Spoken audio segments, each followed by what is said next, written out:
อยากถามเรื่องหลังคาว่ะแก้ได้ แก้ บ่ ไขสิแก้ไขแบบใด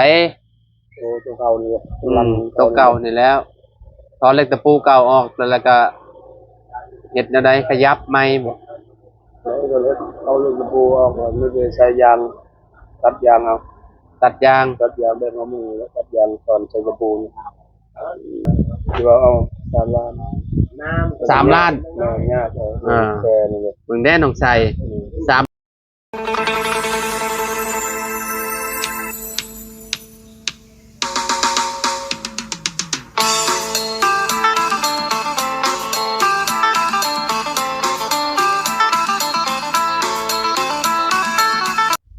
กราบสบายดี FC เบิร์ดสุขุทุกคนเด้อบ่ว่าสิอยู่ในและก็ต่างประเทศพี่น้องกันยินดีต้อนรับเข้าสู่ช่องบ่าวลาวสตูดิโอคือเก่าพี่น้องเนาะเอามื้อนี้พี่น้องเฮาก็อยู่ที่เฮือนซาลานแปดน้องไส้เพิ่นพี่น้องเนาะกลับมาคราวนี้เนาะพี่น้องก็ทางสร้างแหล่เพิ่นโบกเพิ่นยังแหละพี่น้องพอดีว่าเมื่อวานนี่สร้างแหล่เพิ่นติดเวียกติดงานพี่น้องเอ้ยเนาะเพิ่นก็เลยบ่ได้มาพี่น้องเมื่อวานนี่เนาะแต่ว่ามื้อนี้เพิ่นมาพี่น้องเอ้ยเนาะเพิ่นมาสาบให้น้องไส้แล้วพี่น้องเอ้ยสาบเพิ่นครัวให้ลาวให้เนาะเอาไปเบิ่งไปชมกันบรรยากาศยามแลงๆนะพี่น้องเนาะอยู่ที่เฮือนน้องไส้เพิ่นพี่น้องโดยไปน้องไส้เพิ่นก็มาแล้วเนาะพี่น้องสบายดีเด้อน้องไส้โอ้เห็นแต่อยู่ในคลิปบ่าวตูนพี่น้องเอ้ยเนาะทางสร้างแหล่เพิ่นเพิ่นสาบเพิ่นยักพี่น้องเอ้ยเนาะเป็นจังได๋ไส โดย งามบ่เพิ่นฉาบให้สร้างแหล่ งาม คืออยู่บ่ โดย เอ่อ พี่สิบ่เข้าบ่นี่ ฮะ พี่สิบ่เข้าบ่นี่ ผีนี่ไส พี่บ่โตมันใหญ่เนาะ บ่มีนะสิไปเข้าได้ อันนี้คือแบบซ่องลมที่ให้ลมมันเข้าลมมันออกเด้ โดย คันว่าเจ้าอันปิดชิดก็คือแบบ กระ เว ห้อ ลาน เจ้าดังไฟเจ้าก็ฮ้อนเลย โดย สำเฮือนนอนเนาะเฮือนครัว สิ กัน กล้าดังไฟบ่ ฮะ กล้าดังไฟบ่กล้าดังเลย บ่กล้าดังติ ดังจังเลยมันสิขี้ร้ายน่ะ แม่นหั่นแหละ มีเฮือนครัว พี่น้องมีเฮือนครัวก็สำเฮือนใหญ่เนาะไสเนาะ มีเฮือนครัวเฮาบ่กล้าดังไฟเด้อ โอ้เพิ่นสาบเรียบร้อยแล้วพี่น้องเนาะทางนี้เพิ่นสาบแล้วปิดเรียบร้อยพี่น้องเนาะโอ้คืออยู่เนาะไสเนาะ โดย ละเอียดอยู่ได้พี่น้องเนาะรวมผ่านอยู่ได้อยู่เนาะเจ้าสิดังไฟหม่องนี้เนาะจะได้ยินพ่อเจ้าว่าสิดังไฟหม่องนี้ โดยข่อยบ่กล้าดังเลยข่อย เจ้าบ่กล้าดังบ่เจ้าสิเฮ็ดจังได๋ซะ ดังอยู่นอก จะสิดังอยู่นอกอีก บางเทื่อนะ โอ้ย เพื่อนงามเพื่อนครัวงามเพื่อนมีไฟกา บ่กล้าดังไฟใส่ติ โดย เจ้าต้องซื้อเตาแก๊ส เตาแก๊สเท่าไรคุณขาย ประมาณ 7-8 แสนล้านหนึง แพงนี่ไม่ไฟซิมเงินแพง ล้านไปปลาย ว่า ประมาณ 2,000 บาท อะไรจะแพงขนาดนี้อ่ะ ประมาณนั่นแหละนะบ่าวคิดว่าประมาณสำนั้น เขาต้องซุปเปอร์เสียบบ่ บ่เฮากับขีดไฟใส่แล้วแหละมันบ่ได้มีควันเด้ มันเป็นแก๊สเด้ถ้าดังไฟเฮาก็นึ่งข้าวเฮาก็สบายเฮามีแต่เปิดปึ๊บแล้วก็เฮาก็ขีดปึ๊บไฟใส่แล้วก็ลุกเลย โดย แล้วอันนี้เจ้านี่หลังคานี่มันคือจะบ่ดำ โดย มันก็สิเป็นแบบนี้ตลอดถ้าว่าเจ้าดังพื้นใส่เรียบร้อยแล้วเขาว่าดำคักปัญญาคือเฮือนข่อยน่ะดังมันเตาฮะเตาก็ยังดำบางแฮงนี่มันเกาะเต็มอยู่ดำกระลือเลยยังมีเตาแก๊สอยู่เดี๋ยวเก็บเงินได้ละลายได้ซื้อเตาแก๊สมาใช้แต่ว่าเอาแบบเตาแก๊สนะเอาซื้อมาแล้วก็ดังเตาแก๊สเอาพี่น้องแต่ว่าคุมื้อนี่ข่อยยังบ่ได้กินข้าวอยู่เฮือนเจ้าของหั่นนะแต่ว่ายังบ่ได้ดังไฟอยู่ฮั่นมีแต่กินข้าวอยู่เฮือนบ่เฒ่าไม่เฒ่าอยู่พี่น้องเนาะก็เลยบ่ได้อันนั้นบ่ได้กินอยู่ในเฮือนตัวเองนั่นน่ะ โดย มื้อนี่เพิ่นก็แล้วเพิ่นฉาบแล้วใส่เนาะ โดยแล้ว ยังเหลืออยู่เฟืองนี่เนาะ โดย เฟืองนี่เฟืองในแล้วเหรอบ่ โดย ยัง เพิ่งในยัง ยังบ่ โดย เฟืองนี่เพิ่นยังบ่ได้อันนั้นพี่น้องเนาะนี่เฟืองนอกนี่ เนาะเพิ่งนี้เนาะใช่เนาะ โดย กับมุมนี่เนาะนี่เด้อพี่น้องเนาะมุมนี้เอออ่าเดี๋ยวจังเข้าไปเบิ่งนํกันเนาะอันนั้นสูบน้ำเห็นยังซะบกเบิดแล้วบ่ บ่เขาสูบ ฮะ บ่ได้บ่เขาสูบสบายเสียนั่นเด้ เอ๊ะอืมสูบให้มันบกแล้วแหละนี่ โดย น้ำมันดำโอ้เพิ่นใส่ได้เนาะใส่ได้อันจุ่มลงแล้วก็สูบขึ้นมาพี่น้องเนาะ จึงเลยจึงอันนี้เฮาอันนี้บ่แม่นจะเอายังเอาไปนั่น เอาไปไปอันนั้น สมปูน ผสมปูน โดย โบกพี่น้องเนาะเพราะว่าอยู่ในหน้องอันนั้นกับน้ำปลาเคี้ยวเนาะเคี้ยวแห้งอันนี้น้ำตัวนั้นเราะใช่เนาะ โดย เคี้ยวอมถ้วยอยู่พี่น้องเนาะปลาเบิ้ลละประจัก ยังนัดยังสิบ่เบิด พักได้กินอยู่บ่พักนะชงเล่นน่ะบ่าวว่ะ มีแต่ผักสลัดได้กิน ฮะ มีแต่ผักสลัดได้กิน ผักสลัดได้กินอยู่บ่ โดยมะแตงได้กินช่องหน่วย แตงได้กิน2หน่วย โดย มันยังอีกได้กิน หมด โอ้ ผัก มะกล้วย บง เพิ่นก็เริ่มแล้วเด้ไปติดแล้วเด้เนาะ โดย ติดแล้วมะกล้วยพี่น้องเนาะเพราะว่ามันฝนตกใส่มันเคี้ยวไปเบิดแล้วมันยังก็ได้พวกเคี้ยวไปแล้วเนาะหน้ามันนี่ก็ขุ่นคักปะเนี่ยพี่น้ บ อ อง กกิน เนาะ ข้าวแล้วบ่ ฮะ บอกกินข้าวมาแล้ว ยังบ่ได้กิน กินบ่ มียังกิน กินน้ำเพิ่น มียังกิน อืม เจะเฮ็ด กิน เจะเฮ็ดหยัง กินนักแด้ ฮะ แด้บ่อะไรซื้อ ดักแด้พักก็ซื้อ บ่อะไร เอาเบาไล่กลับมาเลย โดย เพิ่นมากับไผ บ่อะไรกับบ่ตูด มากับ กับ เบา บ่ เสียง เสียง โดย เอ่อ น่ะบ่ได้เบิ่งบ่คลิปเพิ่น บ่น้าบ่าวบ่ได้เบิ่งก็เลยบ่ได้เห็นว่าไผมาอืมมื้ออื่นน้าบ่าวเมื่อแล้วมื้ออื่น ก็เมื่อไหวแต่ เอ้ามันสิครบทิศแล้วเด้ มื้ออื่นมื้ออื่นวันเสาร์น้าบ่าวมาวันอาทิตย์เด้ อืม ก็เมื่อไหมบัดนี้มาหาขอเงินเมียก่อน เฮ็ดเอาไว้เนาะน้องใจว่าคือเมื่อไว้แท้เจ้าเอาไว้ที่ใส่ ไหวแท้ เนาะแป๊บๆหนึงสิฮอดอาทิตย์แล้วค่อยมาเนาะ ไหวดิน่ะบ่าว ไปนี่วันเมื่อค่อยไปหับเจ้ามาเนาะมื้อวันอาทิตย์นะพี่น้องเนาะไปหับน้องใจมาอีกมื้ออื่นก็เป็นวันเสาร์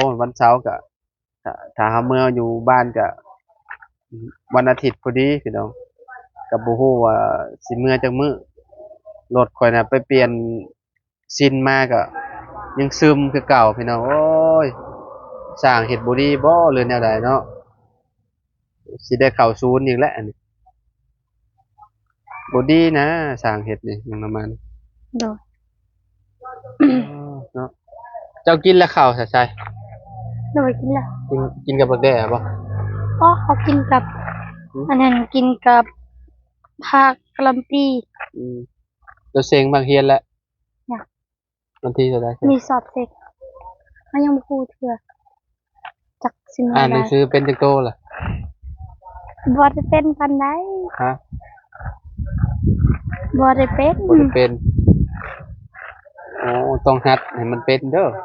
โดย จนน้อยใหญ่มาจนน้อยอ่านหนังสือบ่ออกเด้อ โดย แต่บ่าวว่าตอนแรกมาต้องอ่านหนังสือตอนเช้ามาก็อ่านหนังสือความจำมันจะสิดี โดย ให้แม่ดาวสอนหรือว่าให้พ่อสอนยามเช้า พอบ่มีเวลาส พ่อ อน บ่มี นะ เวลาสอน แม่ก็บ่มีเวลาสอนเอาน้อ ลู ง กเอาน้อง โดย ตื่นเช้ามานี่ เป็น ค นึ น ง เฮา เข้า นี่ความจำสิดีได้แต่ว่าเฮายังบ่ได้คิดหยังเด้ครับตื่นมานะคือเฮาอ่านหนังสือไปโลดได้แบบนั้นน่ะน้าบ่าวก็มีแต่สูตรแบบนั้น ตอนข่อยเรียนน่ะข่อยตื่นมาแล้วก็ข่อยก็ท่องโลดอ่าแต่คนคุมื้อนี่คือยากแท้อ่านหนังสือคือบ่อยากได้ อืม บ่ได้เอาใจใส่หนังสือแล้วว่า ก็บ่ได้อ่านเพิ่น จับโทรศัพท์หลายกว่านี่นะเออ ก็บ่มีคนสอนแน่บางเทื่อเฮาก็ไปเบิ่งอยู่ใน YouTube แหละ อ่าเอา YouTube ก็มีประโยชน์คือกันก็เบิ่งใน YouTube ก็ได้เรื่องการศึกษานี่เป็นเรื่องสำคัญในคุมื้อนี่พี่น้อง แต่ว่าถ้าเฮาอ่านหนังสือออกเฮาไปเฮ็ดงานเฮ็ดการกับเจ้าก็สิให้เงินเดือนแพงนี่หั่นนะสมมุติว่าเจ้าบ่เป็นหนังสือก็ จ้าก็ได้ไปล้างถ้วยล้างบ้วงเจ้าก็บ่ได้จดบ่ได้แต้มแม่นล่ะว่าน้ำปลาว่า ตอนนี้12ปีบ่ โดย พี่น้องเอ้ยเนาะ ยังบ่ฮอด12เทื่อ 11ไป ยัง3เดือนฮอดแล้ว 11ไป วัน ปลาย ที่ เนาะ 5นี่วันที่5 3เดือนเดือน8นี่เดือน อา 8 ยุซำนี้แหละความจำกำลังดีจำเจ้านี่แหละ โดย จะหน่อยใหญ่มาเพิ่นเป็นสาวอ่านหนังสือบ่ออกเอ้ยผู้บ่าวบ่มักเว้ย บ่เกี่ยวดอก บ่เกี่ยวว่า ก็ยอมน้อง แล้ว ชาย ห้องงาม โดยไปน้องชายไปเบิ่งอันนี้ข้างในเฮือนน้องชายก่อนพี่น้องเนาะอันนี้เอาลงใช้ใส่ เอาลงหมองนี่ อ๋อ2อันเนี่ยลงอยู่นี่เนาะ โดยเบิ่งนี่ก็น้ำท่วมแหละ น้ำก็มีหลายแหละนี่เนาะ บ่ฝนตก โอ้น้ำก็มีหลายแล้ว ฝนตกนะบ่าว เออบัดยามพ้นเจ้าสิบ่เต็มซะบ่ใช่ เต็มคาราเบลแล้ว ค่อยว่าได้ เต็มเบิดแหละขอพี่น้องเอ้ยเนาะพี่น้องเอ้ยเนาะอ๋อเข้ามาแล้วก็มืดตื้อๆบาดมันเป็นทรายแบบนี้เนาะทรายมิดใหญ่พี่น้องเอ้ยเนาะก็ถือว่าโอเคอยู่ละเอียดละเอียดอยู่พี่น้องเอ้ยเนาะได้การอยู่เนาะ นี่ฝน ได้อยู่โจ้มันมืดบ่จักอันนี้ คอยกับเพิ่น สบายดีเด้อต่างแหละ คอยกับเพิ่นเข้ามานี่มืดเลยเด้เห็นแต่แคว บ่มืดเฮ็ดแต่แขวบ่ข้างในก็แล้วบ่แล้วเนาะ เบิ่งให้สิอยู่แบบนี้มืดเลยจังได๋ ท่านได้แห้งไม่ใช่อีกจัด มืดแล้วแหละเจ้าคนมืดเนาะโอ้ยังพาตัวนี้เนาะพาตัวนี้แล้วก็พานอกแล้วก็พาตัวนั้นคือจบเลยบัดนี้พี่น้องเนาะแล้วก็มาติดอันนี้เนาะบ้านพี่น้องเนาะบ้านแล้วก็บ้านตัวนี้ยังบ่มาบ่โอ้ยังอันนั้นเนาะเขากำลังเฮ็ดอยู่เนาะพี่น้องเนาะ นะบ่าว นี่โดย นะบ่าวบ่ได้ฮะบ่ได้ไปหาแล้วบ่น้องดารา ไปมื้ออื่นสิไปหาเราอยู่วันเสาร์ไปบ่ ไปกับไป ไปหาเราบ่มื้อเช้าเนาะ โดย แล้วเบาขากลับก็สิไปหาเราแล้วก็สิน้องดาราเด้พี่น้องเอ้ยเนาะ FC จำได้บ่เนาะแม่ชื่อดวงน่ะที่ว่าพ่อเสียน่ะเนาะลูกกำพร้าพี่น้องเอ้ยเนาะลูกกำพร้าเพราะว่าพ่อเราตายปะเนาะเป็นโอ้จะเพิ่มจับยังบ่แห้งเนาะ ปูนกัดมือ ดินแถวนี้เนี่ยคือแบบเพิ่นเอาดินขึ้นมาแต่น้ำเซพี่น้องเนาะน้ำเซเนาะเซบางเฮียงเนี่ยมาจักแถวนี้มาจักเพิ่นเอาขึ้นมา มันมีหลายเซเนาะ คุณคือว่าอยู่เวียดอยู่หมองเขาไปกับลุงเฮิมเมือง อันแห่นี่ได้ โดยเขาว่าประมาณนี้แหละตรงนั้นแหละเขาเห็นรถดูตลอด มุมนี้เพิ่นยังบ่ได้อันนั้นเนาะ โดยเป็นยังบ่ทันได้เฮ็ดเรือกับบ่ได้เฮ็ดมัน ยังบ่ทันได้แห่เพิ่นยังบ่ได้อันนั้นมันยังบ่ได้ปั่นมุมนี้พี่น้องเนาะจบลง คะแนนเรามาเมื่อวานนี่มื้อนี้นี่แล้วพี่น้องเนาะเพราะว่าเมื่อวานนี่เราติดเวียกทางสร้างแหล่เพิ่นว่าเพิ่นขอพักเด้อเพิ่นว่าเพิ่นแชทหาเพิ่นแล้วบ้านน้องชายนี่ก็2มื้ออีกนี่เพิ่นว่าเพิ่นสิพัก2มื้อพัก2มื้อแล้วเพิ่นจะสิไปลุยงานบ้านพ่อตู้อเลียกนะพี่น้องบ้านพ่ ลุ อย ตู้ ตลอด 7ปี เลยเพิ่น ฮะ เพิ่นลุยตลอดเลย ก็อันสร้างแหล่นี่บ่ โดย เออ เฮ็ดดีกันลุยตลอดเฮ็ดบ่ดีกะ แม่น อันนั้น คะแนนเฮ็ดงานไผก็อยากบริการพี่น้องอยากได้บริการเนาะเฮือนก็ได้เนาะแบบว่าไผก็อยากได้เฮือนงาม FC หลายคนว่าอย่าไปเร่งสร้างเด้อว่าซั่นเดี๋ยวเพิ่นสิเฮ็ดบ่งามว่าซั่น แม่ เนาะ นคันว่าเล็งเพิ่นพาวพูด แบบว่าเพิ่นพาวเพิ่นหยังหาหน้าพี่น้องเอ้ยเนาะเพิ่นพาวหลายเพิ่นก็ต้องแบบเฮ็ดงานกับกระลุกกระล้นน่ะนะพี่น้องว่าง่ายๆเนาะน้องใจเนาะ โดย เฮือนน้องใจนี่ก็ถือว่าโอเคแล้วพี่น้องเอ้ยเนาะได้อยู่เนาะผ่านอยู่เนาะเพราะว่างานปูนสั่งแหล่แล้วก็บอกแล้วว่าระบบปานใดกับปูนเราแต่เป็นเรื่องไม้นี่แบบให้มาโลดเราบ่ยากเราเรื่อง เจอ ไม้ ฟาร์ม พี่น้อง ยัง เนาะ ไง เต็มที่แล้วเนาะ โดย ขอให้ไม้ซื่อได้เนาะน้องชัย โดย ไม้บ่ซื่อก็เอาอีกแล้ว มันโคตรมันงอกับห้วยติสร้างบ่ได้ได้แบบนั้นนะพี่น้อง ปี เอ้ย ใหม่แล้ว ติไม้ติเนาะคือแบบนี้ติไม้บ่แบบนี้ บ่ บ่ติบ่ ปีขด ตีโคตรเนาะ มีคนเอา สี่คนพี่บาย เอาเนาะพี่น้อ สาง ม เนาะ ที่กระตือ ตอนนี้มันเน่นกว่าเก่าแล้วบัดนี้เนาะใช่เนาะมันเพราะว่ามันมีแนวหยุดเกาะเด้พี่น้องเอ้ยเนาะนี่จะนอนกลางคืนเป็นแนวใด เบา ฮะ อันนี้ทานแล้วแล้วยังอันหนึ่ง ยังบาด คั่ว หลังคาหลังคานี่เพิ่นสิแก้ให้บ่อันทางสร้างแหล่นี่เรียกว่าแนวใดเพิ่นบ่แก้บ่ โดยคุณบาบอกแป้ เพิ่นบ่แก้บ่ได้บ่เล่นบ่ได้ ว่าจักน้ำเพิ่นแล้วเฮ็ดแล้วบ่รับผิดชอบ บ่เว้าสร้างแหล่นี่เพิ่นสิเอาเท่าใดเพิ่นสิแก้ให้ เอาก็ยังบ่ฮู้ เพิ่น เชื่อบ่ ได้ ได้ ร่วมกับเพิ่นอยู่บ่หรือว่าจังได๋ เขาถามเพิ่นอยู่เพิ่นว่าแกได้เพิ่นก็สังแลปัจจุบัน บ่จนได้บ่จนได้ ใจเอ้ยปัจจุบัน เออ เอาเด้อเขาไม่เรื่องหลังคา น้ นี่ อง เจ๊ ชายอยาก แก ถาม อยากถามเรื่องหลังคาว่ะ แก้ คันว่า ได้ แก้ บ่ ไขสิแก้ไขแบบใด ตัวเก่านี่ ตัวเก่านี่แล้วตอนเล็กตะปูเก่าออกแล้วก็เฮ็ดแนวใดขยับใหม่บ่ แล้วก็เลยเอาลูกตะปูออกแล้วไม่ได้ใช้ยางตัดยางเอา ตัดยาง ตัดยางแบบเอามือแล้วตัดยางตอนใช้ตะปูนี่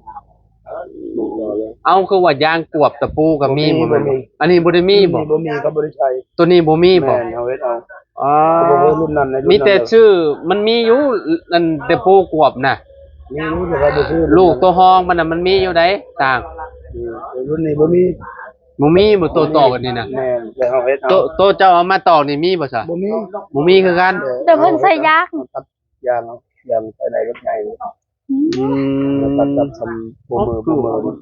บ่มีเนาะอยู่ ยา ห้าง เวียด รุ่นนั้นแหละแบบมีอยู่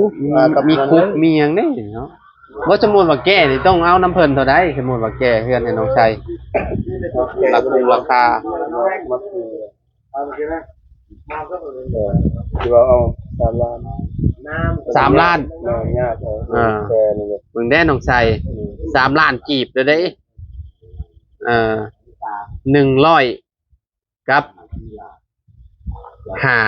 150พอดี 150 ดอลบ่ แม่น150 ดอลพอดีเลยพี่น้องเนาะจะมีเงินบ่150 ดอล บ่มี ประมาณถ้าเป็นเงินบาทก็เบิ่ง2,400ประมาณ4,000 กว่าบาท ยุดให้บ่ได้บ่ ประมาณ 4,000 กว่าบาทเลยเด้ อย่างแก้มันยาก 4,000 ปลาย บ่คือเฮ็ดใหม่ งานแก้แม่นความเล่าและงานแก้มันบ่แม่นว่าเฮามาเฮ็ดโลดมันต้องได้ลื้อได้หยังอีกได้ใช้เอ้ย เรื่องแก้แล้ว 3 ล้านพี่น้องเอ้ยเนาะ เฮาสินอนอยู่ไสเด้ อืม สิลบไปนอนอยู่ไสเป็น บัดฝนตกให้ได้ถามราคาเราพี่น้องเอ้ยเนาะราคาเฮ็ดแก้หลังคาเรือนหัวน้องไซพี่น้องเอ้ยเนาะประมาณนี้เนาะไซเนาะ เลย สู่ไว้บ่ไซ ได้เฮือนกะก่อยเฮือนงามอยู่แต่เบิ่งอยู่ในเฮือนผสมประกอบ เบิ่งแล้วบ่เฮือนได้นานอ้าวขอบใจหลายๆทางสร้างแหละโดยให้เพิ่นพักผ่อนเดี๋ยวเพิ่นก็สิมาลุยเฮ็ดอันนี้ต่อแล้วพี่น้องเนาะให้มันแห้งแล้วเราสิมาอันนี้แล้วสิมาสาบเนาะสิมาปั่นเนาะพี่น้องเนาะโอเคพี่น้องเดี๋ยวพอกันมื้ออื่นเนาะพี่น้องเนาะมื้อนี้เนาะเฮากับน้องไซขอตัวลำลาเด้อพี่น้องเด้อเนาะขอบคุณที่ทุกคนเนาะน้องไซเนาะ โดย สบายดีเด้อพี่น้องเด้อเนาะ